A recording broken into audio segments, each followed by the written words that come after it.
The day I walked into my own shop and saw my name stripped off the wall like it had never been there, I realized I'd been erased from my own life. It was early, 6:47, same time I'd been showing up every day for the last 21 years. My thermos was still hot in my left hand. The faded paint on the curb still read, "Reserved for M. Reynolds," though I doubt anyone remembered what the M stood for anymore. But the plaque by the front desk.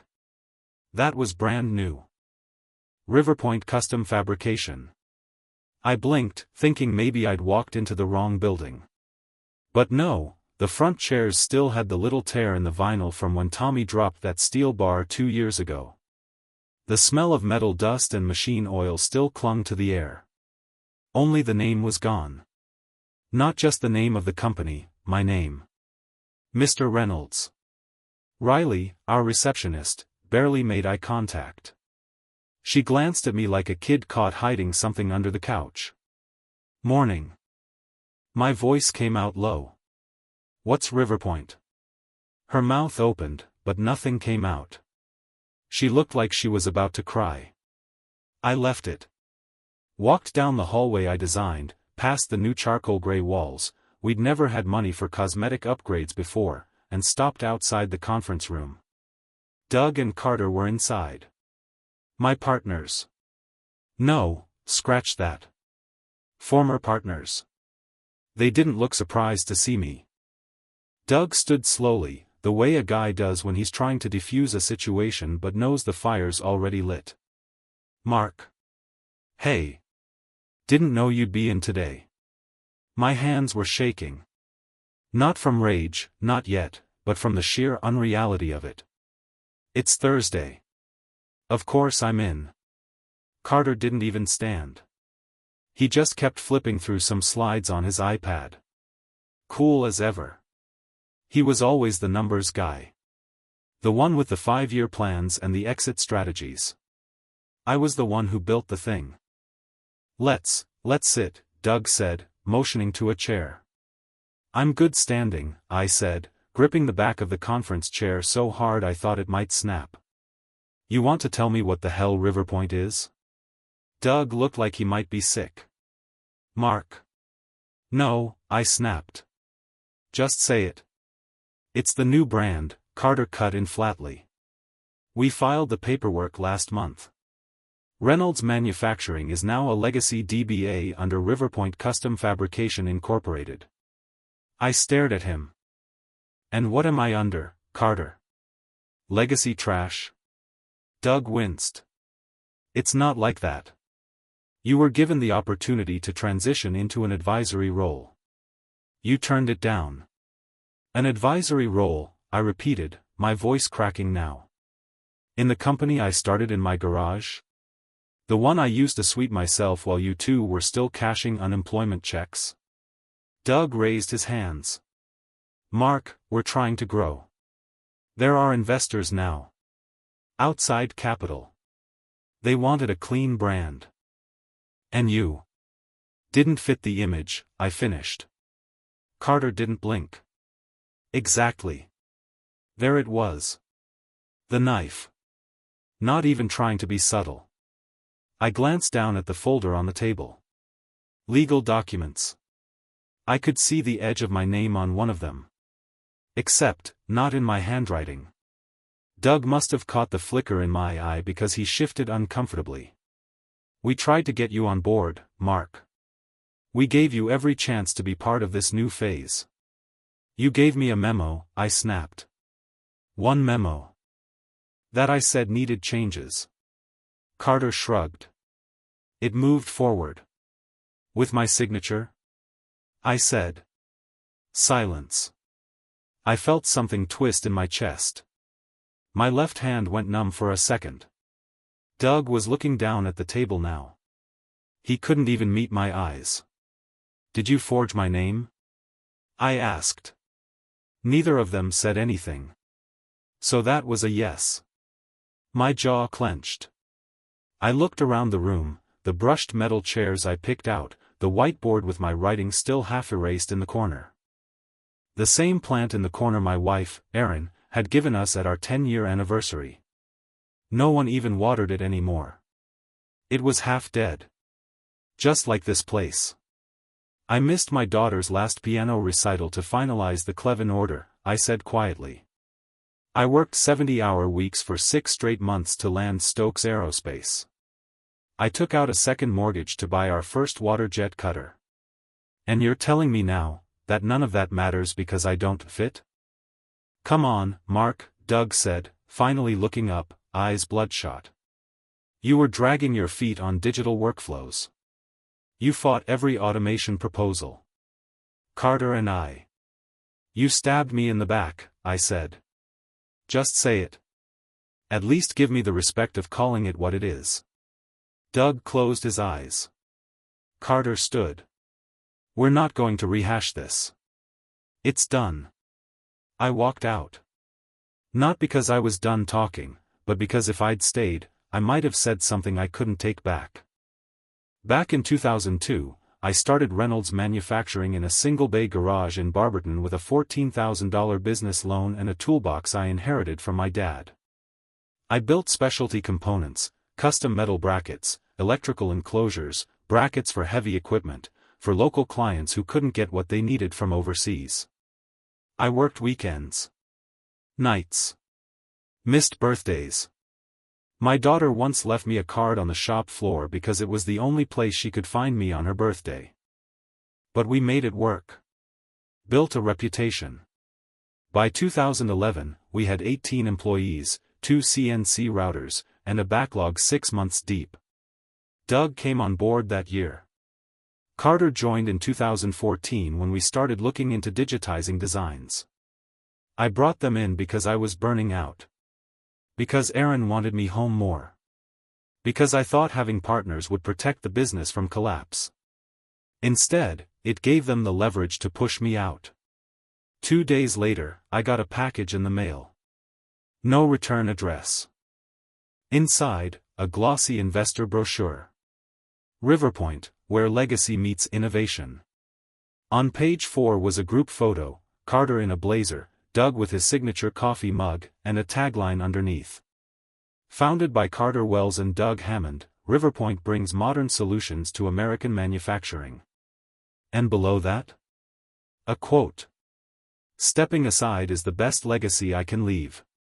Mark Reynolds. With my signature under it. Perfectly forged.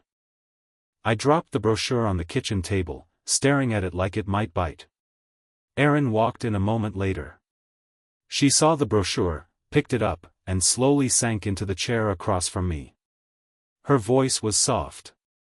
Did you say that? I shook my head. Not even close. She set the brochure down.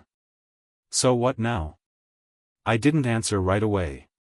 But my eyes drifted to the garage door, the one where my old hard drives were still stored. The ones with years of CAD files. Vendor lists. Supplier contacts. Process documentation. Everything.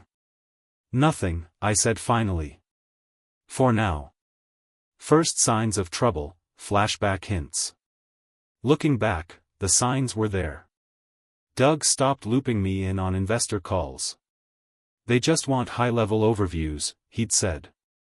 Carter started using buzzwords in meetings: synergy, exponential scale, founder dilution.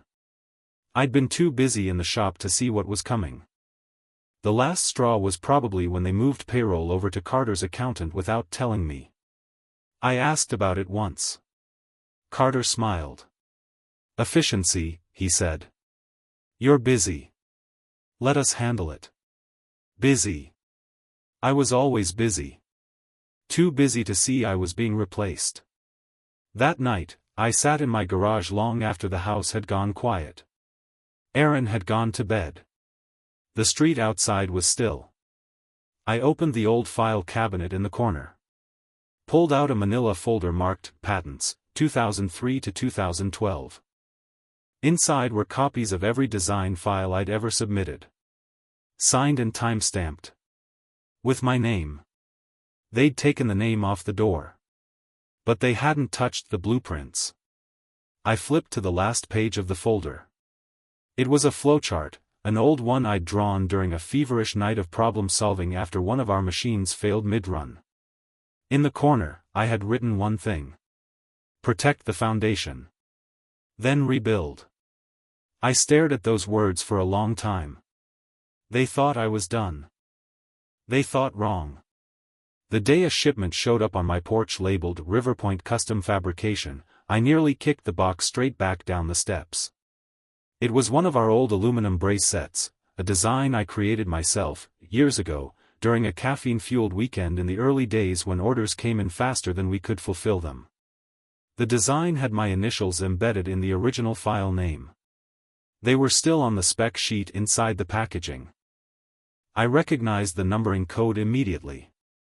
I had created it to simplify internal tracking before Carter ever stepped foot in my office. And now here it was, sitting on my welcome mat like a dog marking territory.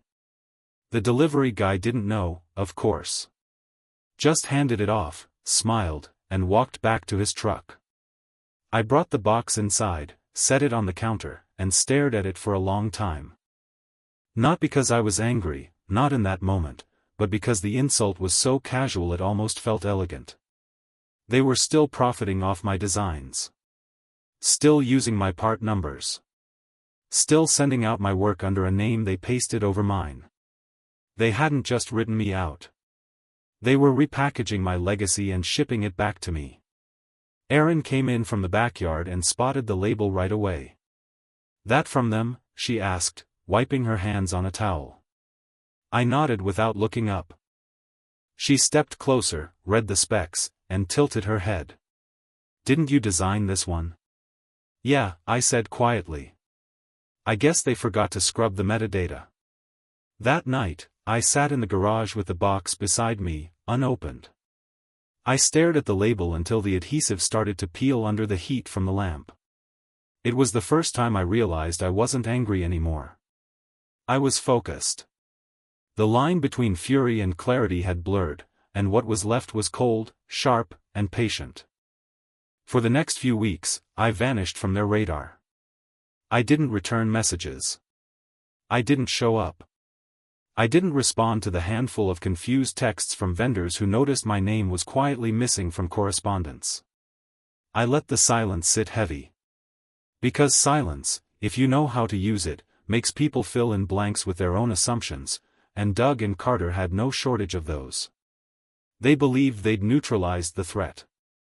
That I'd been too proud, too stubborn, too blue-collar, to bounce back. They counted on my ego folding in on itself like a crumpled aluminum sheet. What they didn't know was that I wasn't licking wounds. I was collecting thread. Quietly. Deliberately. Every morning, I brewed a fresh pot of coffee, walked past my idle truck, and headed straight to the garage.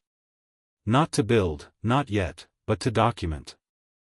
I pulled out every hard drive, every file box, every printed schematic and vendor log I had stashed away over the years. I sorted by date, tagged with sticky notes, cross-checked names, and highlighted invoices where my initials still appeared. The old server from 2008 still hummed to life after a few tries. I backed everything up to cold storage. 3 drives. 1 locked box. 1 off-site. Some nights, Erin would come out and sit beside me on the workbench. She wouldn't say much, just bring tea and watch me flip through binders and sketchbooks. One night, though, she set her mug down a little harder than usual. "You gave them everything," she said quietly. "Missed birthdays. Cancelled vacations. I slept in that house alone for years while you were here building something you thought would carry our name." I didn't answer right away. My hand was on a folder marked Client Escrow Contracts, 2015, but the words blurred. She kept going, voice soft but heavy. "I supported you, even when I hated how much space the company took up. And now I have to watch them pretend you never existed. Do you know how that feels?" I looked over at her and saw it in her face, not anger, but grief. For me. For us. I reached for her hand. "It's not over," I said. "It's just changing form." Around week 3, Jorge texted me again. Another picture. This time it was a break room fridge stocked with energy drinks and catered snacks, captioned, "New Culture." I replied with a thumbs up emoji. Nothing else. That Friday, I drove out to an old roadside diner halfway between my place and the shop. I hadn't told Jorge to meet me. I just had a hunch. Sure enough, 10 minutes after I sat down, he walked in, nodded, and slid into the booth across from me. "They think you're sulking," he said before even picking up a menu. "They think wrong," I replied. Jorge leaned back, eyes scanning the room. "Morale's weird," he said. "Feels like everything's polished but hollow. Carter's running things like a spreadsheet. Doug barely looks anyone in the eye.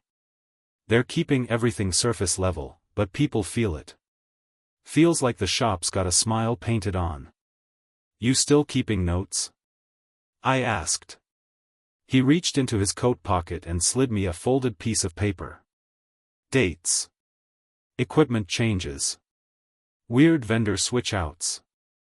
Stuff you'd notice. I opened it. Tight, clean handwriting. He'd been paying attention. "You sure you want to be part of this?" I asked. He nodded without hesitation. "You built the floor I stand on. I remember who made it worth standing on." That was the first real warmth I'd felt in weeks. A few days later, I got an email from a supplier we used to work with, someone I hadn't heard from in months. The subject line was simple: "This true?" Attached was a link to a trade magazine article. It was an interview with Carter. I clicked. The headline read, "Riverpoint's visionary leader discusses innovation and independence." I skimmed the article, eyes snagging on one sentence near the bottom. "When we founded the company, Doug and I saw a gap in the industry and built a solution from scratch." Founded the company. No mention of me. Not even a token nod. 21 years, gone in a sentence. I sat back in my chair, pulse ticking like a metronome. I read the line again. And again. My name wasn't just being ignored now. It was being replaced. Erased entirely. The story was shifting, right there in black and white, for public record. I forwarded the article to Erin. She read it in the kitchen, eyebrows lifting. "Wow," she muttered. "He's really doing it. He thinks if he tells it enough times, it becomes true," I said. She looked at me. "What are you going to do?" "I'm going to let him talk," I said. "And I'm going to keep listening." After that, I doubled down on everything. I reached out to old vendors under the radar. Not asking for favors, just catching up. Reminding them who solved their worst logistics nightmare in 2013. Who stayed late to help load shipments when their trucks broke down. Who took their calls at midnight during supply chain crashes. People remember that stuff, even if they don't say it out loud. I also contacted Neil, a former compliance auditor we used for ISO certifications. He'd gone freelance, and I knew he was smart enough not to ask too many questions. We met at a neutral spot, a small cafe near Cuyahoga Falls. Over lukewarm coffee, we talked vendor records, ownership clauses, trailing documentation, and which legal lines companies accidentally crossed when leadership changed hands too fast. "You need a record chain," he said. "Tight, time-stamped, consistent. If you can show continuity, especially with intellectual property, you've got leverage." I tapped my notebook. "I've got more than leverage." Before leaving, he looked at me and smiled. "You're not trying to fix the company. You're fixing the record." I smiled back. Exactly. By now, the silence had grown thick enough to start turning heads. Doug called once, left a voicemail that sounded like he'd rehearsed it a dozen times. "Hey, Mark, just wanted to check in. Hope you're doing well. There's been some interest from potential partners and, well, we'd love to chat if you're open." I didn't call back. The next week, I got a formal letter from their legal team requesting clarity regarding rights and legacy design usage. Translation: they were getting nervous. Good. That meant the story wasn't holding. I kept my routine simple. Early mornings, quiet documentation, walks through small fabrication shops around Ohio, just talking. Learning. I took meetings with small vendors I'd never worked with before. Paid for lunch. Listened more than I spoke. Built quiet respect. No branding. No promises. Just face-to-face conversations. The kind Carter never made time for. One evening, Aaron found me sketching something in a fresh notebook. Not a blueprint, just a mind map. Names. Companies. Products. I hadn't said much all day. She sat down beside me and said, "I've never seen you this still." I didn't look up. Still isn't the same as stuck. What is it, then? Structure, I said. I'm not planning revenge. I'm designing it. She didn't ask what I meant. But I saw the corner of her mouth lift, just a little. Like she believed in me again. Maybe for the first time in years. And that? That was more fuel than any win Carter ever posted. They thought I was gone. They thought I was watching from the sidelines. Let them keep thinking it. Because the next move wouldn't be loud. It would be final. Didn't expect him to be that generous after everything, but hey, if it works for both of us. That was the first line of the voicemail, and it hit me like a wrench to the ribs before I even knew who was speaking. It was Corbin, a supplier I'd worked with for nearly 15 years, a guy I'd spent late nights on the phone with walking him through spec revisions when his own machines jammed up. His voice came over the Bluetooth speaker in my garage, casual, like we'd just spoken yesterday, except he wasn't talking to me. He was leaving a message for Carter, thanking him for Mark's approval on a new price adjustment. Mark's approval. My name. My credibility. My discounts. And I was standing in the middle of my own garage surrounded by 3 decades of work, realizing they were still using me as a ghost to push deals through. For a long moment, I just stood there, pen in hand, staring at the speaker as the message played out. The sound of my own name in someone else's lie made my palms sweat. That small detail, that tiny, offhand phrase, told me more than any legal letter could. Carter hadn't just cut me out. He hadn't just stolen the company. He'd kept my signature, my relationships, my goodwill, and was running them like a silent motor behind his new brand. I called Corbin back, my voice steady, asking about pricing on a hypothetical job we'd once discussed. He was warm, friendly, told me they were glad to see me back on approvals. I didn't correct him. I didn't accuse. I just took notes, exact figures, delivery dates, contract terms. Then I thanked him, hung up, and set the phone down on the workbench. My heart was still hammering.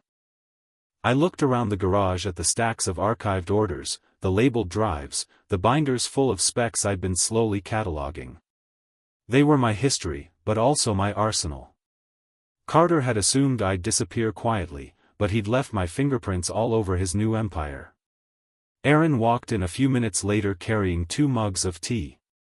She saw my face before she saw the phone. "Another surprise?" she asked softly. "Corbin," I said. "He thinks I'm still signing approvals." She set the mugs down and put a hand on my shoulder. "This isn't just business anymore," she said. "They're building their whole story on you." I let out a breath that felt heavier than it should. And I'm going to let them. For now. The pattern started emerging within days. Old vendors, old clients, even a couple of government contacts, all referencing me in deals I'd never touched. Carter had woven my name into Riverpoint like steel thread, thinking it made the cloth stronger. But steel frays too, if you pull hard enough. And I started pulling, carefully. I called Jody at Zenith Metals, just checking in like an old friend. She sounded surprised but pleased to hear from me. When I asked if she'd updated the Riverpoint templates to remove my initials, she hesitated. Actually, no, she said. Carter said you were still consulting on legacy designs. That word, legacy, rolled around my head like a bad taste. I called Mike in Lima, our old laser cutting vendor, and got the same story. Then Nolan, an old renewable energy client, who casually told me at a coffee shop that Carter had assured procurement I'd signed a full exit clause and transferred my designs. Seemed weird, he said, shrugging. But he's smooth. People believe him. I asked if Carter had shown paperwork. No, Nolan admitted. Just verbal. I nodded slowly. Good to know. I doubled down on the documentation. Neil came by the garage 3 nights a week now, sleeves rolled up, reading through agreements like a surgeon prepping for a high-stakes operation. This clause here, he said one evening, tapping a yellowed partner agreement from 2014, this is pure leverage. All designs before the equity split remain your property unless expressly transferred. Was it ever amended? I shook my head. Never. He smiled without humor. Then they're skating on your ice. He leafed through the Riverpoint brochure with my forged quote at the bottom and whistled low. They're not just unethical. They're sloppy. Erin started spending more time in the garage too.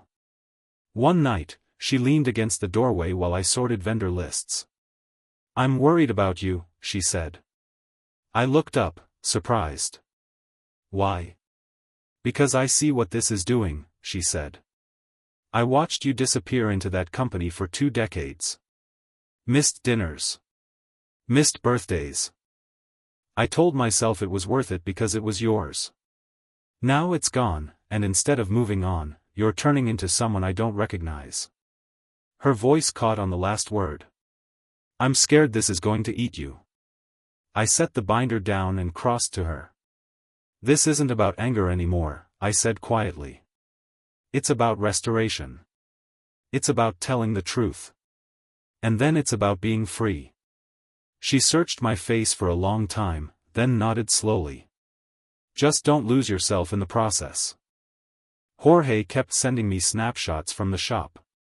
A photo of a new production manager staring at a blueprint upside down. A screenshot of a client complaint about missed tolerances.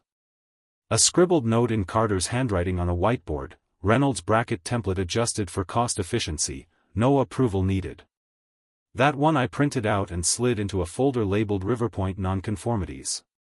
The folder was getting thick. By now, Carter's story was starting to unravel at the edges. A retired executive at a Chamber of Commerce luncheon pulled me aside and said, "Your old buddies tried to secure a supplier credit line last week. They listed you as a co-founder and active partner." I raised an eyebrow. Interesting. He chuckled. Didn't match the story I'd heard about your retirement. Figured it was just paperwork. I smiled without warmth. It's not paperwork. It's panic. That realization hit me one night while Erin slept upstairs. I was alone in the garage, the desk lamp casting long shadows across the file boxes. They were overreaching. Cutting corners. Telling different versions of the same lie to different people. All I had to do was gather the inconsistencies, lay them out in the right order, and watch the weight collapse the structure. I'd written structure at the top of my notebook weeks ago. Now, beneath it, I wrote timing. Then came the almost confrontation. I had no intention of running into Carter that day. I was at the machine shop across the street from Riverpoint, checking on an old friend's equipment, when I saw him striding out of the building, jacket slung over his arm, phone pressed to his ear. He was talking too loudly, words spilling into the chilly air. "Mark's designs, yes, legacy approvals, we've got it covered." I stepped back behind a stack of crates, heart thudding. He ended the call and turned toward the street, not seeing me at first. I stepped out. He froze mid-stride. Then the smile, slick, too quick. "Well, look who's back in town," he said. Mark Reynolds, the ghost of manufacturing past. I didn't smile. Heard you've been making edits to my designs. His eyebrows twitched. Your former designs. That's not how the paperwork reads. Mark, come on, he said, voice shifting into that investor-smooth tone he used on panels. You had your time. We're just evolving. It's nothing personal. You're about to find out how personal it can get, I said. My voice surprised me, steady, almost calm. He laughed, but it was brittle. Is that a threat? No, I said. I stepped closer, close enough to see the faint sweat along his temple. It's a reminder. His smile faltered. What are you playing at? I tilted my head. You'll know soon enough. For a heartbeat, we just stood there, two men on opposite sides of a story neither of us could back out of now. Then I turned and walked away, the sound of my boots echoing on the pavement. I didn't look back, but I could feel his eyes on me, the first real crack in his confidence widening. By then, the picture was clear. I had vendor quotes still bearing my name. Compliance notes from Neil. The photo Jorge sent of Carter altering specs without authorization. The trade magazine article erasing me as founder. The supplier who told me Carter claimed I'd signed a full exit clause, which legally didn't exist. Every inconsistency, every arrogant slip, every thread of truth they'd left dangling because they assumed I wouldn't pull. That night, back in the garage, Erin came down again. I was at the workbench, spreading documents across the surface like a map of an old battlefield. She stood quietly for a while, then said, "You're close, aren't you?" I looked up. Closer than they think. She stepped nearer. What happens when you move? I smiled, not cruelly, but with something deeper, a quiet certainty. Then they find out who they've really been dealing with. She nodded, but her eyes held that flicker of fear again. Just promise me you'll still be you at the end of this. I reached for her hand. That's the plan. Upstairs, the house was still. Outside, the street empty. In the garage, under the hum of the old server, I started a new folder on my desk. Not digital. Paper. Thick, heavy stock. On the front, in neat black letters, I wrote. Launch day. Because silence had done its work. The story had been told. The cracks had formed. It was almost time to pull the first brick. Carter stood in the center of the spotlight, flushed with success, raising a glass like a conqueror planting his flag. The banner behind him glowed in clean blue serif letters, Riverpoint Growth Summit 2025, and the crowd of investors, vendors, and press leaned forward as if they were witnessing the future of manufacturing unfold before them. He smirked into the microphone, soaking in the applause as a line of LED screens flashed sleek animations of Riverpoint's proprietary designs, ones I knew down to the last decimal because I'd designed them. We don't inherit legacies, Carter said with a practiced pause. We redefine them. The audience laughed, unaware that in less than 2 minutes, every phone in that room would vibrate with the truth he had buried, and every smile would vanish. I was 30 miles away in a converted warehouse, seated behind a folding table with my laptop open and a team of 4 quietly watching the countdown hit zero. At exactly 2:15 p.m. The digital blast went out, simultaneous emails to Riverpoint vendors, investors, and summit attendees, each with the subject line, Reynolds Engineering Launch plus Legal Ownership Disclosure.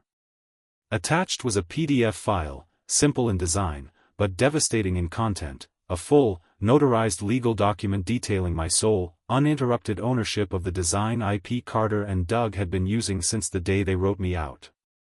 Inside that PDF were the receipts, dated design files, timestamps from our original engineering servers, the partnership clause showing that IP was never transferred without explicit written consent, and a statement from my attorney verifying that no such consent was ever signed. It ended with a single paragraph that did what no press release ever could. it named Carter and Doug as knowingly misrepresenting ownership, using my name and signature in unauthorized vendor agreements, and misrepresenting the nature of my departure to clients and partners for financial gain. In short, I wasn't just alive. I owned the bones of the company they claimed to have rebranded from scratch. Back at the summit, I watched the live stream on a second screen, saw Carter hesitate as half the audience pulled out phones mid-sentence. A vendor near the front raised his hand. "Carter," he called out, loud enough to interrupt the slide deck, "is this a joke? I just got an email from Mark Reynolds with a full ownership disclosure. It says you've been using designs that still belong to him." Another one chimed in from the back, "This is notarized. Legal. Is this true?"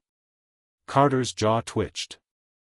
His voice cracked as he said, "I believe there's been some confusion. These documents must be referencing outdated agreements." But his eyes were darting now. Doug moved quickly to his side, trying to whisper damage control, but it was too late.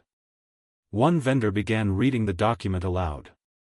Another pulled up a quote request from 2 weeks prior with my name on the approval line. The murmuring built like a rising storm.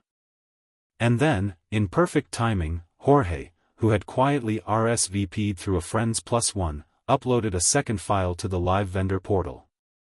This one was internal. Screenshots of Carter and Doug emailing about adjusting Reynolds specs without proper compliance checks. There was even one line from Carter, "Mark's name still holds weight. Just use it if needed, no one will check." The room went still as the weight of that arrogance landed. Back in the warehouse, I cued the final piece, my live stream. It had been pre-recorded the week before, shot right there in my garage, no glitz, no production.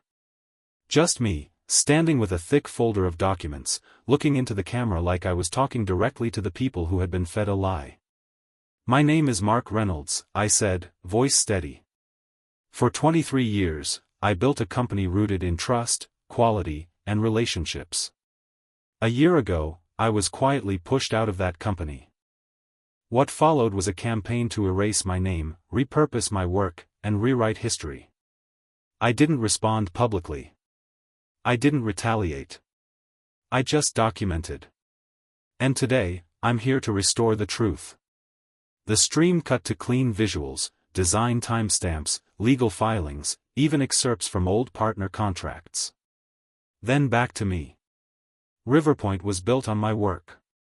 But this isn't about taking anything back. It's about starting fresh. Today, I'm announcing the official launch of Reynolds Engineering, built on the same principles, with full transparency and a commitment to never again let someone else's ego rewrite what's earned. At the bottom of the video was a clean link, www.reynoldsengineeringlaunch.com. The site opened with a stripped-back layout. No marketing fluff. Just product specs, vendor testimonials, and a clear, chronological record of the ownership trail. One page was labeled Proof and Paper, a digital library of the entire paper trail, signed, sealed, time-stamped. And then came the flood.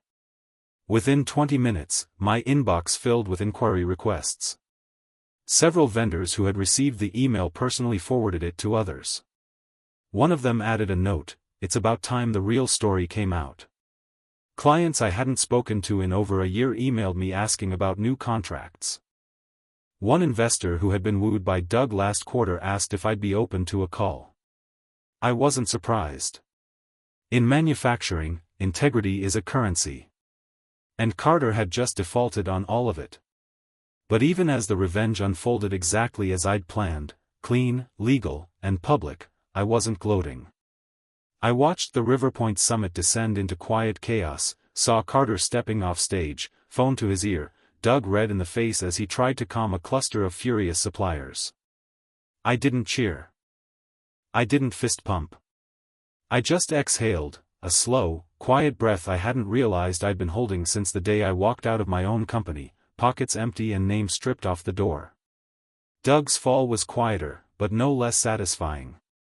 A week after the launch, I heard from a contact inside one of their angel investment firms that Doug had been asked to step back from daily operations, pending legal clarification. The investors weren't interested in courtroom drama. They wanted clarity, and Doug couldn't give them any. Turns out, the clause he'd pushed hardest for, the one that claimed Reynolds exited willingly, had never been properly executed. There was no clean paperwork. No dotted line. Just vague wording and big egos. And now, all that vagueness was costing them real money. A few days later, a journalist from a regional manufacturing mag called me. "We'd love to do a profile," she said. "There's a lot of buzz around the launch, and your story." I told her I wasn't interested in painting anyone as a villain. "Then how should we frame it?" she asked. I paused, then said, "A man took back his name." That's the headline. Erin watched it all unfold with cautious pride. She never asked for details. Never told me to stop.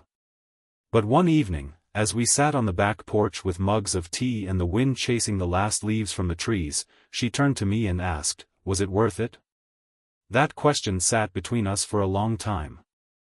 I thought about the nights I'd stayed awake running timelines in my head. The mornings I'd sifted through invoices while trying to hold back bitterness. I thought about how much of myself I had to rebuild just to believe I still had something worth fighting for. I finally said, "It wasn't." Not until I remembered who I was before they rewrote me. She reached across and squeezed my hand. "I'm proud of you. Not because you won. But because you stayed you." I nodded, not trusting my voice. Because the truth was, she was right. I hadn't just wanted revenge. I'd wanted restoration. I wanted to prove, not just to them, but to myself, that they hadn't taken the best parts of me with that forged signature and fake narrative. They'd just freed me to use those parts for something better. Reynolds Engineering didn't explode overnight. We didn't become some glossy unicorn startup with venture capital pouring in. But the contracts came. Vendors came. People came, not just for what I'd built, but for why I'd built it. Because they'd seen the contrast. They'd seen what happens when Flash tries to fake foundation. Jorge came on full-time 2 months later. The day he signed his offer letter, he said, "You know they still don't get it. Carter thinks this was about proving he's a fraud." I raised an eyebrow. "Wasn't it?" Jorge smiled. "You didn't build this to tear them down. You built it to prove you never needed them." I nodded slowly. They were never the business. They were the interruption. The final cherry on top came 6 weeks after the summit.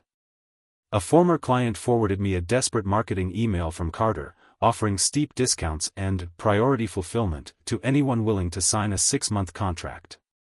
Beneath it, the client wrote, "This smell like panic to you?" Because it smells like panic to me. I didn't reply. I just archived it. Because I was done answering to their story. Done reacting. Done chasing what was mine. And now, I was just building again. No noise. No drama. Just work. Good work. The kind that speaks for itself. Carter thought he buried me under paperwork and silence. All he did was plant me deeper, and I grew back strong.